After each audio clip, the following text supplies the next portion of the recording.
வணக்கம். இந்த வீடியோல என்ன பார்க்க போறோம்னா, எஃபெக்டிவ் மெஜாரிட்டி தான் பார்க்க போறோம். அதுக்கு முன்னாடி எஃபெக்டிவ் ஸ்ட்ரென்த்னா என்னன்றத நம்ம ஒரு ரிவிஷன் மாதிரி பார்த்துடலாம். எஃபெக்டிவ் ஸ்ட்ரென்த்ன்றது டோட்டல் ஸ்ட்ரென்த். இப்போ 543 தான் டோட்டல் ஸ்ட்ரென்த். கேஷுவல் வேக்கன்சிஸ் எவ்வளோ இருக்கும்? இப்போ எக்ஸாம்பிளுக்கு 3ன்னு எடுத்துப்போம். 540 தான் வந்து எஃபெக்டிவ் ஸ்ட்ரென்த் அப்படின்னு அர்த்தம். ஓகேவா? இப்போ எஃபெக்டிவ் மெஜாரிட்டி அப்படின்றது effective strength divided by 2 + 1. Okay. Effective strength இப்போ வந்து 540 இருக்கு. 540 டிவைடட் பை 2 + 1. 540 வந்து கேன்சல் பண்ணோம் அப்படின்னா 2, அதுக்கப்புறம் 1 இருக்கும் 7, அதுக்கப்புறம் 0 271. இதுதான் வந்து எஃபெக்டிவ் மெஜாரிட்டி. எஃபெக்டிவ் மெஜாரிட்டி எந்தெந்த இடத்துல யூஸ் பண்ணப்படும் அப்படின்னா, இது ஒரு டாப் கான்ஸ்டிடியூஷனல் அத்தாரிட்டிஸ் ரிமூவ் பண்ணுற இடத்துல மட்டும்தான் இது யூஸ் பண்ணப்படும்.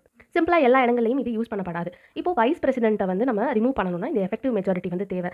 ஆர்டிகல் 67 கிளாஸ் பி படி நம்ம வைஸ் பிரசிடென்ட்டை ரிமூவ் பண்ணலாம். அடுத்து டெபுட்டி சேர்மன் ஆஃப் ராஜ்யசபா அவரை ரிமூவ் பண்ணணும். அதுவும் வைஸ் பிரசிடென்ட் தான். அது ஆர்டிகல் 19 கிளாஸ் சி அதில் வந்து கொடுத்துருக்காங்க. இப்போ டெபுட்டி ஸ்பீக்கர் லோக்சபால டெபுட்டி ஸ்பீக்கர் நம்ம ரிமூவ் பண்ணணும்னா ஆர்டிகல் 94 கிளாஸ் சில வந்து கொடுத்துருக்காங்க இதை பற்றி. இது வந்து இன்டர்னல் ஹவுஸ் பொசிஷன் அப்படின்னு சொல்லுவாங்க. இன்டர்னல் ஹவுஸ் பொசிஷன் அப்படின்னு சொல்லுவாங்க. ஏன் இது இன்டர்னல் ஹவுஸ் பொசிஷன் அப்படின்னு சொல்கிறாங்க அப்படின்னா, இது வந்து நம்ம லோக்சபா ராஜ்யசபானால கிரியேட் பண்ணப்படுற ஒன்று. அதுக்கப்புறம் இது அந்த ஹவுஸில் ப்ரெசென்ட் ஆகிருக்க மெம்பரை தான் வந்து இவங்க இந்த பொசிஷனுக்கு செலக்ட் பண்ணுவாங்க. So internal functioning of the ஹவுஸை மேனேஜ் பண்ணுறது தான் இந்த பொசிஷனோட வேலைகளாக இருக்கும். ஸோ இது பர்மனெண்ட்டாக எக்ஸிக்யூட்டிவில் வந்து ஒரு பார்ட்டாக இருக்காது. எக்ஸிக்யூட்டிவில் ஒரு பார்ட்டாக இருந்துச்சுன்னா இந்த ஒரு விஷயத்தை எடுத்துகிட்டு வந்திருக்க மாட்டாங்க.